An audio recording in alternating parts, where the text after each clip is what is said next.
Fala pessoas, meu nome é Rogério Gonçalves Velasco, eu sou cirurgião dentista, trabalho com cirurgia e traumatologia bucomaxilofacial e trabalho também com harmonização facial. E hoje eu vim trazer para vocês uma informação muito importante sobre como o medicamento passa a ser válido, pode ser validado por uma agência de vigilância sanitária, como a Anvisa, como o FDA, como o CE, essas agências que registram, né, os medicamentos que nós usamos no dia a dia, seja na odontologia, seja na harmonização, na medicina, enfim, todos passam por mais ou menos o mesmo formato. Ainda que o método científico não seja alguma coisa unânime, dentro da análise de medicamentos ele é válido e ele é a única forma da gente realmente conferir, checar a realidade, a eficácia daquele medicamento. Então isso aqui é muito importante. Se você já está por aqui, eu vou pedir algumas coisas para você. Você está no YouTube, você pode se inscrever no nosso canal e ajuda na divulgação dos nossos vídeos. Você pode dar o seu joinha, dar o seu dedinho para baixo. Você pode colocar o seu comentário, que é muito importante. Isso ajuda no engajamento, isso ajuda na divulgação do nosso conteúdo. E os seus comentários muitas vezes derivam e criam conteúdos novos para cá. Então participa lá direitinho. Além disso, eu vou fazer um convite, aproveitar que eu estou por aqui. Que você está começando a assistir agora, é que no finalzinho de novembro a gente vai fazer um evento, uma jornada sobre o atendimento de pacientes com mais de 50 anos para harmonização facial. A gente chama de Expert 50+. Se você é um profissional da saúde e quer trabalhar com pacientes com mais de 50 anos, é um evento que você não pode perder e você simplesmente só tem que se inscrever aqui, ó, Instituto Velasco, aqui, para cá, institutovelasco.com.br/expert, institutovelasco.com.br/expert. Vai lá, acessa e participa do nosso evento, é no finalzinho de novembro, tá bom? Dito isso, vamos entrar agora no processo regulatório dos medicamentos. Todo medicamento que a gente usa deve passar por uma análise criteriosa da sua segurança, efetividade e forma de uso. Isso é regra, isso não tem discussão, não tem, mas tem outras formas de testar. Não tem. Existe uma metodologia muito bem alinhada para fazer a avaliação de vários produtos e medicamentos que a gente usa dentro da área da odontologia, medicina, estética, enfim. Tem um protocolo a ser seguido. Vamos tentar entender esse protocolo? Eu trouxe aqui um gráfico para vocês entenderem a ideia, né? Eu vou começar a mostrar o gráfico primeiro por aqui. Primeira coisa que é feito, não que você, né? Mas imagina, a primeira coisa que é feito, é analisado na hora de escolher um medicamento, é que você faz testes, primeiro que nós chamamos in vitro, e seguindo por testes laboratoriais. Então você vai descobrir que tal, você acha, né? Você no sentido do cientista, da empresa, enfim. A empresa acha que tal medicamento, que tal molécula tem uma capacidade específica de ativar uma determinada célula de um modo positivo para tal patologia. Joia, beleza. Vamos ver se isso aí realmente funciona nesta célula primeiro in vitro. Então eu vou fazer um cultivo celular, eu vou fazer a aplicação daquela molécula, daquele medicamento, ou ainda não medicamento, né, mas daquele material dentro dessa célula para ver se ainda in vitro, numa célula cultivada em condições ideais, o estímulo necessário acontece. São feitas uma série de análises para entender toda essa fisiologia. E algumas dessas drogas, no momento do teste in vitro, falam, opa, não é como a gente pensava, vamos abortar esta pesquisa. As que passam pela primeira análise, vai para o segundo estágio, vai pegar o quê? Vai começar a fazer um teste laboratorial, vai usar cobaias, e daí sim vai simular a doença, ou causar a doença na cobaia, e fazer o tratamento dessas doenças. Talvez você se questione e fale, poxa, mas ainda tem que ter cobaia, eu ouvi falar que tem simulações ainda de computador. Olha, infelizmente tem que ter cobaia. Infelizmente ainda tem que ter cobaia, e possivelmente isso não vai mudar tão cedo. Claro que você consegue reduzir ao máximo. Hoje em dia, graças às simulações de computador, você consegue, não só simulações de computador, mas a parte da análise in vitro, você consegue reduzir ao máximo o uso necessário de cobaias, mas ainda assim precisa se entender como isso funciona numa célula que está funcionando, uma célula viva. Então acaba se utilizando animais nessa questão. Nesse momento, aquele mundaréu de materiais que você estava pesquisando, ele vai diminuir um pouquinho. Falou, opa, não funcionou in vitro, então vamos ver o que funcionou in vitro e vamos testar em cobaia. Testa-se na cobaia. Não funcionou na cobaia? Vamos esquecer essa ideia. Vamos pegar o que funcionou e a gente vai para o estágio seguinte. Aí sim começa uma parte interessante. Então, esta fase inicial de desenvolvimento e pesquisa pré-clínica, ela é muito, muito grande. Ela é a base de tudo que a gente consome, tudo que a gente usa hoje em medicamentos. Se não passa nessa parte pré-clínica, ela não chega a avançar nesse estágio de pesquisa. Ele simplesmente vai interromper e falar, olha, não dá certo, não funciona, vamos começar de novo. Mas passou para a parte pré-clínica, ele começou de fato, passou pela fase pré-clínica e começou de fato a fase clínica. A fase clínica ela é muito interessante porque ela acontece em 3 fases bem específicas e bem pontuais. Pesquisas de fase 1 são pesquisas que são feitas já em humanos, mas são pesquisas feitas talvez em poucas dezenas de pessoas, simplesmente para verificar se há segurança no uso daquela molécula ou daquele medicamento. Num primeiro momento, essas moléculas elas são utilizadas de uma forma muito seletiva em pacientes que são, maior parte das vezes, são voluntários, recebendo para isso, obviamente. Não no Brasil, né? No Brasil não pode essa contratação de pessoas para fazer experiências. Mas fora do país, muitos países têm isso regulamentado.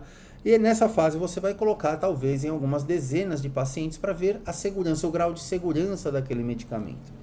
Passou nessa fase inicial, nessa pesquisa de fase 1, começa uma segunda parte da pesquisa para entender qual é a dose efetiva daquele medicamento que você está fazendo.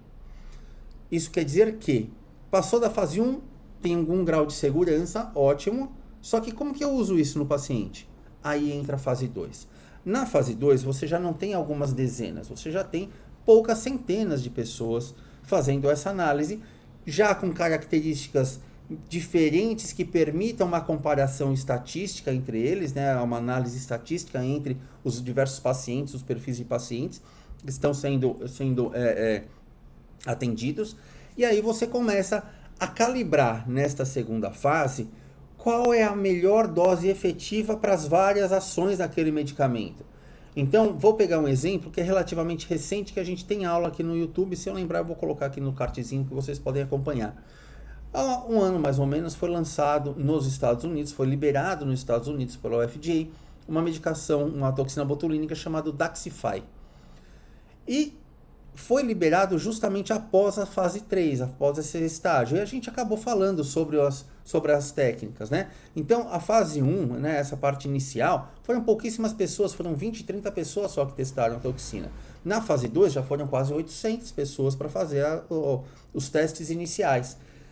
Para quê? Para calibrar qual é a quantidade ideal. Como é que isso é feito? Pega um medicamento que já existe no mercado para aquele tipo de efeito e vai comparar dose 1, dose 2, dose 3, dose 4 e ver qual é a dose ideal para ter efeitos superiores àquele medicamento que já é utilizado para patologia. Estou falando de uma forma muito genérica, na verdade depende de cada aplicabilidade de cada medicamento, mas em via de regra é mais ou menos assim.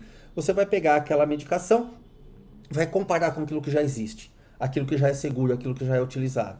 É melhor ou é pior? Funciona mais ou funciona menos? Qual é a dose efetiva para aquele lá funcionar de uma forma melhor? Essa dose efetiva, ela é tóxica? Ela tem grau de segurança? Ela tem, de repente, efeitos adversos que não estavam listados nas primeiras pesquisas de fase 1? Então, todas essas informações elas vão ser respondidas na pesquisa de fase 2. Perfeito.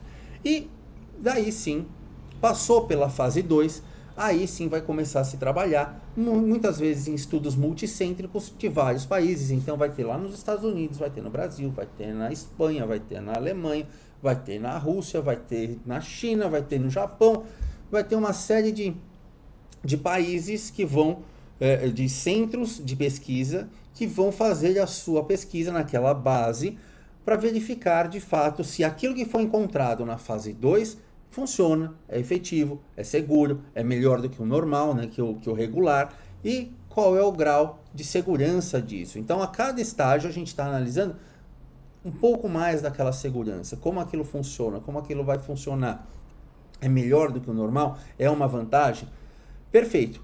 Terminado esta pesquisa de fase 3, normalmente o medicamento ele passa pela revisão de dados, né? Então ele tem esse conteúdo todo publicado, e se você procurar na nossa aula sobre o método científico, eu falo sobre o que é revisão de pares. Então passa-se por uma revisão.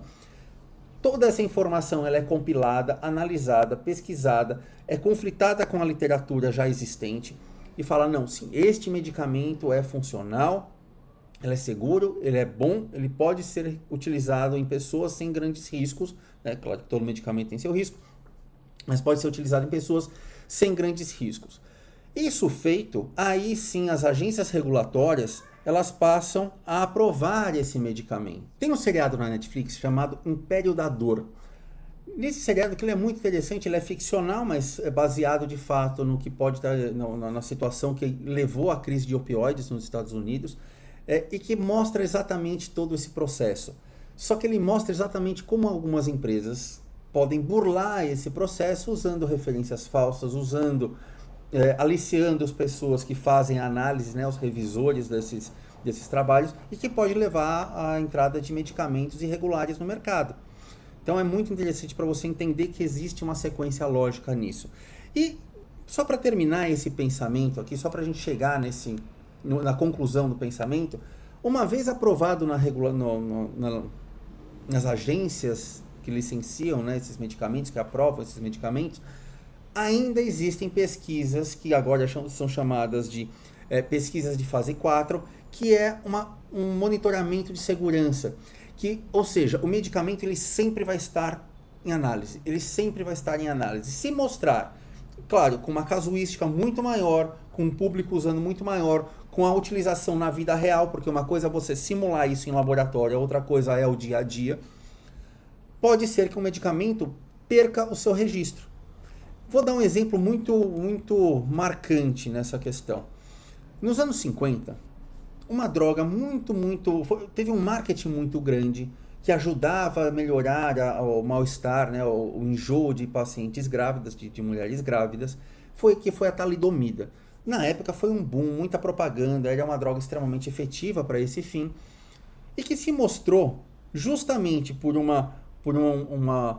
monitoramento falho, vamos dizer assim, se mostrou absolutamente com características teratogênicas, pacientes crianças nascendo com uma série de malformações, justamente pelo uso da talidomida, né? Existe até uma geração que tem o nome da geração da talidomida, que são pacientes ou pessoas que hoje talvez estejam nos seus 50, 60, não, anos 50, deve estar na faixa dos seus 70 anos, pessoas que têm membros encurtados, têm uma série de malformações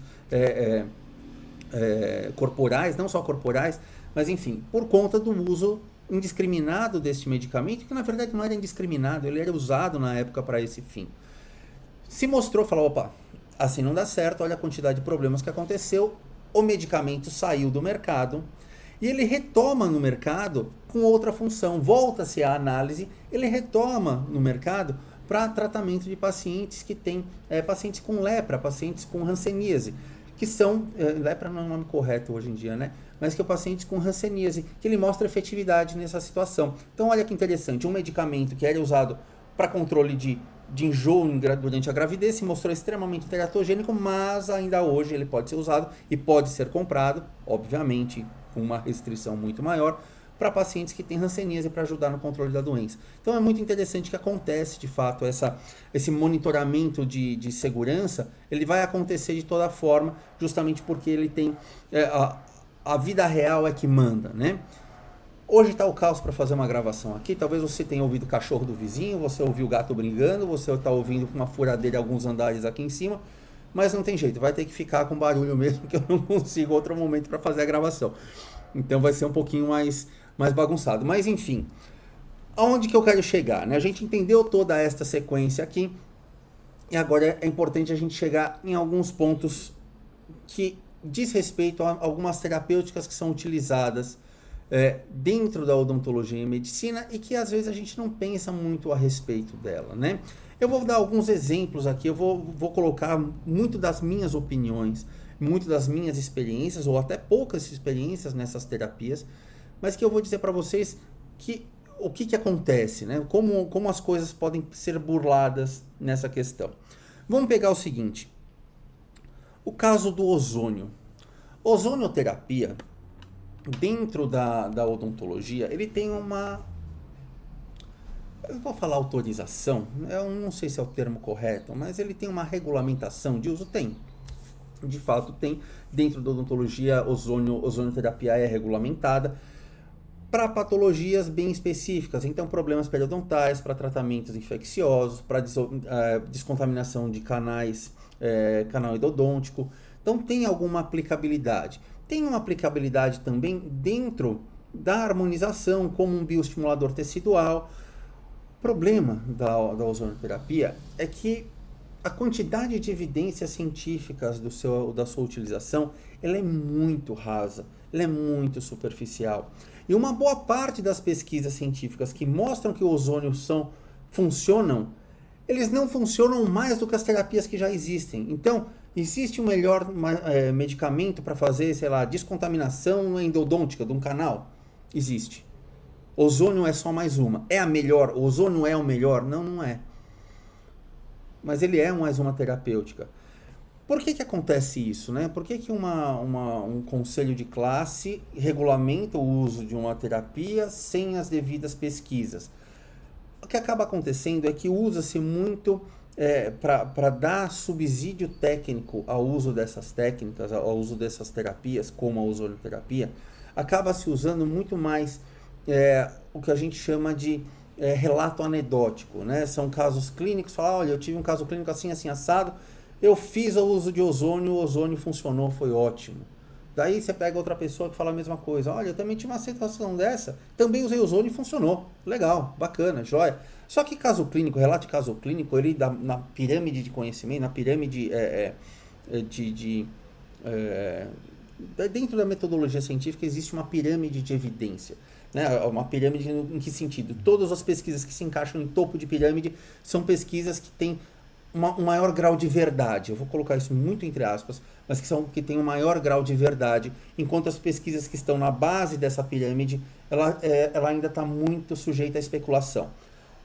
Caso clínico é muito sujeito à especulação. Às vezes é uma coisa muito pontual, associado muito a um profissional, a uma forma de utilizar, e que aquilo não é alguma coisa replicável. A maior parte das evidências da ozonioterapia, elas se encontram em base de pirâmide. Ou então são revisões de literatura extremamente frágeis, muito fracas, são revisões que não têm base suficiente. Usa-se muito argumentos que não têm validade científica. Por exemplo, você sabia que o ozônio ele é tão bom, tão bom, tão bom, que no século XIX, durante a Guerra da Independência dos Estados Unidos, não sei se é isso na Guerra da Independência, mas em uma das guerras aí, você usava ozônio para descontaminar feridas? Pois é, mas isso era no século XIX, a gente está no século XXI, não tem nada melhor do que o ozônio para isso? Não tem nada mais efetivo do que o ozônio para isso? O ozônio é a melhor terapia há 2 séculos praticamente para você desinfectar feridas. São informações muito frágeis. Não estou criticando quem utiliza, não estou criticando quem faz uso desta terapêutica, porque também, veja só, também de forma anedótica, usamos isso lá no hospital com algum grau de eficácia dentro de parâmetros muito específicos. Funciona para tudo, como muitos profissionais falam? Não funciona para tudo não. Mas ele tem algum grau de eficácia. Mas ele passou por esse crivo? Ele passou por esta análise? Esse passo a passo, essa sequência toda? Não passou. É uma terapia que é utilizada, mas de forma histórica, né? Vem de uma história há muito tempo, mas ele não tem de fato uma comprovação de eficácia suficiente para você falar, eu vou adotar a ozonioterapia porque é o que há, é o que tem de melhor. Não é o que tem de melhor, porque tem terapias mais efetivas, ou tão efetivas, ou até mais efetivas, e mais tradicionais até do que o próprio ozônio. Tá certo? Então é uma questão bom para se colocar na cabeça nessa questão. Eu vou colocar mais uma, são 3 exemplos que eu quero dar para vocês. O outro é o uso desse material aqui. Isso aqui é um material chamado PMMA. Deixa eu escrever aqui, ó. PMMA. Polimetilmetacrilato. Também chamado de resina acrílica. Né? Então, o PMMA é uma das outras coisas, um dos materiais mais polêmicos de uso dentro da harmonização. Nós temos defensores ferrenhos do PMMA, nós temos pessoas que abominam a utilização do PMMA. Eu estou muito mais tendendo a não utilização do PMMA pelo tanto de aborrecimento que esse material causa do que como uma defesa. Eu, Rogério, tá bom? Então entenda isso. Por que isso? O PMMA, ele passou por testes como esse que a gente viu? Passou por testes desta forma aqui? Passou. Mas isso quer dizer que ele é o melhor material? Que ele é a prova de problema? Não quer dizer que ele é a prova de problema. Na verdade, o PMMA, ele é um material absolutamente biocompatível, é excelente material. Ele é usado na odontologia há pelo menos 80, 90 anos. Usado para próteses internas, para fazer reconstruções de mandíbula, reconstruções ósseas, para fazer próteses regulares, né? Prótese total, por exemplo, provisórios, enfim, resina acrílica é extremamente versátil dentro da odontologia. Mas todos os usos que mostram a utilização do PMMA dentro da medicina, que são usos válidos e que mostram-se eficazes a longo prazo, é no uso desse material sólido, é no uso desse material para reconstruções. Nos anos 70, nos anos 60, se reconstruía a mandíbula utilizando o PMMA. Fazia uma mandíbula de acrílico e colocava no local, e que são próteses que têm efetivas até hoje. Eu tenho pacientes, não são poucos, eu tenho pacientes com reconstruções de PMMA em mandíbula que está funcionando até agora. Hoje, você faz uma cirurgia, por exemplo, ortognática, que você precisa fazer próteses de contorno, ângulo de mandíbula, região malar, projeção da anterior para abertura piriforme, por exemplo, é feito de PMMA. É um material excelente para próteses internas, mas eles são utilizados de forma sólida. Qual que é o meu problema, então, com o PMMA?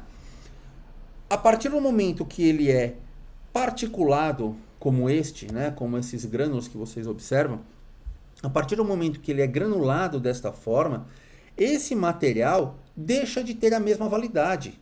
Esse material perde toda aquela eficácia que tinha quando ele era sólido. Por quê?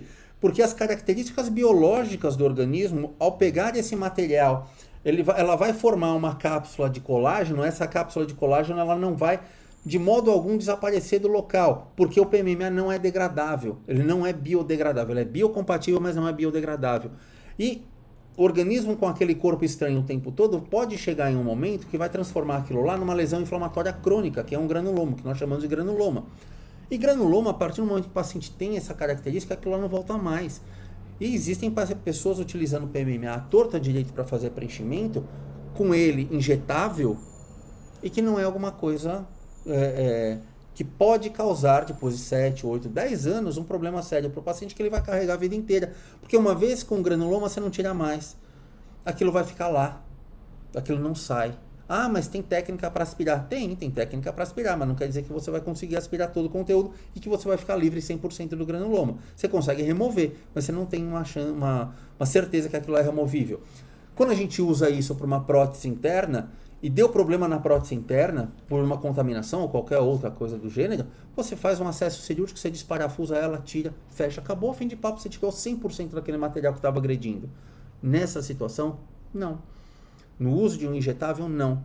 Ele está entremeado no tecido, você não tem como remover o tecido todo, a não ser que você cause grandes defeitos faciais. Estou falando agora, não só facial, né? Porque utiliza-se em glúteo, utiliza-se em outras situações, que não acho que seja a melhor opção. Então, tem evidências científicas do uso do PMMA? Tem. Dentro de alguns parâmetros, ele é extremamente seguro. Dentro de outros, é uma desgraça, na minha opinião.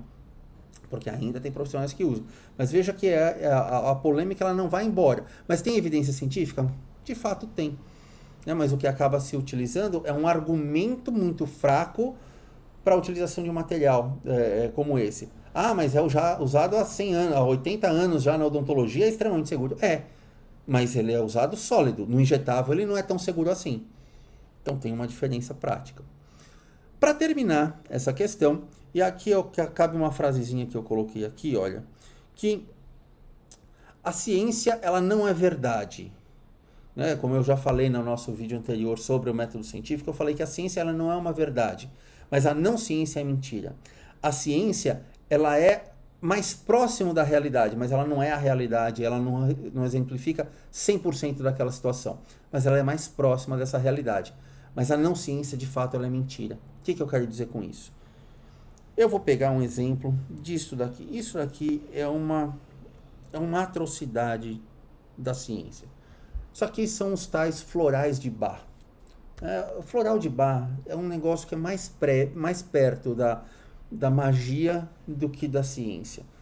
Imagina só, o tal Bach, né, era um médico que estava insatisfeito com as terapias tradicionais dele. Lá no século XIX, meados do século XIX, ele resolve tirar umas férias lá nos campos da Inglaterra. E ele começa a analisar as flores, as plantas que estão presentes lá no jardim da casa dele. E ele começa a descobrir que aquelas plantas e flores têm energia. Daí ele pega aquela planta, ele coloca aquela planta com muito cuidado numa água fresca, numa água da fonte perto lá da casa, que é uma água purificada, coloca lá, deixa aquilo lá no sol para receber a energia do sol, porque a energia do sol vai transferir as coisas boas daquele material para aquela água, e daí ele vai pegar aquela água, vai associar com um pouquinho de conhaque, o brandy, enfim, é conhaque. Você vai colocar com um pouquinho de conhaque e aquilo lá vai se transformar num medicamento cuja energia daquela planta vai melhorar os quadros de problema do paciente. Gente, pelo amor de Deus. Isso aqui é uma loucura só. É um negócio tão maluco, que eu não tenho nem ideia como o nosso querido Conselho Federal de Odontologia tem uma secretaria para falar sobre as terapêuticas alternativas, e florais de Bach são autorizados. Florais de Bach têm a sua regulamentação de uso. Isso aqui não é ciência. Isso aqui é muito mais espiritismo, ou sei lá como você queira chamar. Ainda que espiritismo tem pessoas que acreditem piamente, mas enfim, não vou entrar no aspecto da religião, mas isso aqui é muito mais perto da bruxaria do que da realidade. Então, existem limites. Existem limites. Então, se a gente pegar, por exemplo, os 3 exemplos que eu coloquei hoje, o ozônio já foi usado, mas talvez não seja a melhor terapia. O PMMA, ele é usado até hoje, é um material excelente, mas a forma de aplicação, a forma de uso tem que ser reanalisada.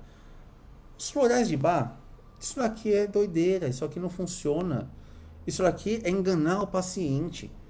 E ele não paga pouco, não, paga caro para cada vidrinho desse, para tomar 2, 3 gotinhas por dia, para poder melhorar qualquer coisa. Só que tem um efeito placebo. Daí você argumenta, mas eu sei que o efeito placebo realmente ele ajuda no tratamento. Ajuda. Pior que ajuda. Mas você engana o paciente. O efeito placebo ele funcionaria com água com sal também. Você fala para o paciente, coloca num vidrinho, fala, olha paciente, leva esse vidrinho aqui, pinga 3 vezes por dia na sua boca. Vai custar R$2 para você porque eu estou te dando um vidrinho. R$2 para você aplicar isso aqui. Vai funcionar tanto quanto florais de Bach.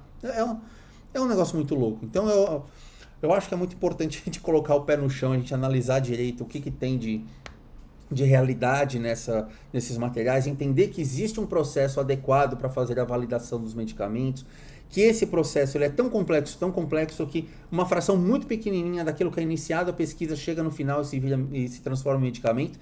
Tanto isso é verdade que a gente já está há muitos anos sem desenvolvimento de antibióticos novos e ao mesmo tempo a gente já tem superbactérias resistentes aos antibióticos antigos. Então é alguma coisa que a gente tem que pensar muito bem, entender muito bem que quando a gente tem um medicamento que foi aprovado por agências de vigilância sanitária, como a Anvisa, como o CE, como o FDA, como o Korean FDA, enfim, as agências de regulação, querendo ou não, quando isso é bem feito, isso mostra um grau de segurança muito bom de vários desses medicamentos. Então, tira isso da cabeça de que, poxa, o meu amigo falou, funciona, a terapia alternativa do florais de Bach funciona, não tem evidência nenhuma para o uso disso. Tá bem? Então você pode discordar completamente de mim, não tem problema nenhum. E se você discordar, e se você está aqui no YouTube, coloca lá o seu comentário também, que isso aí vale para uma discussão, isso aí vale para a gente entender juntos o que vale a pena a gente estudar, o que não vale a pena estudar. Tá bem? Aproveitando, vou reiterar alguns convites para vocês. Primeiro são as redes sociais, que são essas daqui, tudo Instituto Velasco, você vai achar no Instagram, TikTok e YouTube. Muito bem. Essa aqui não. A gente tem um evento, lembra que eu falei no comecinho do vídeo, um evento no final desse mês, no final de novembro, não sei quando esse vídeo está saindo, mas é institutovelasco.com.br/expert. Se você for profissional da saúde e quiser trabalhar, entender direitinho os tratamentos específicos para pacientes mais velhos, pacientes 50 a mais, participa da nossa jornada de harmonização facial Expert 50 a mais. Vai acontecer no finalzinho de novembro e é específico para profissionais da saúde, tá? Dito isso, você também pode entrar na nossa plataforma de ensino gratuito, que é a Play. Ela tem mais de 200 vídeos, ela tem mais de 300 artigos para download. É um acesso gratuito. Se você é profissional da saúde, o acesso é gratuito. Vai lá, acessa e você vai ter muito conteúdo para estudar, certo? É isso aí. Espero vocês numa próxima e aguardo o comentário de vocês. Tchau.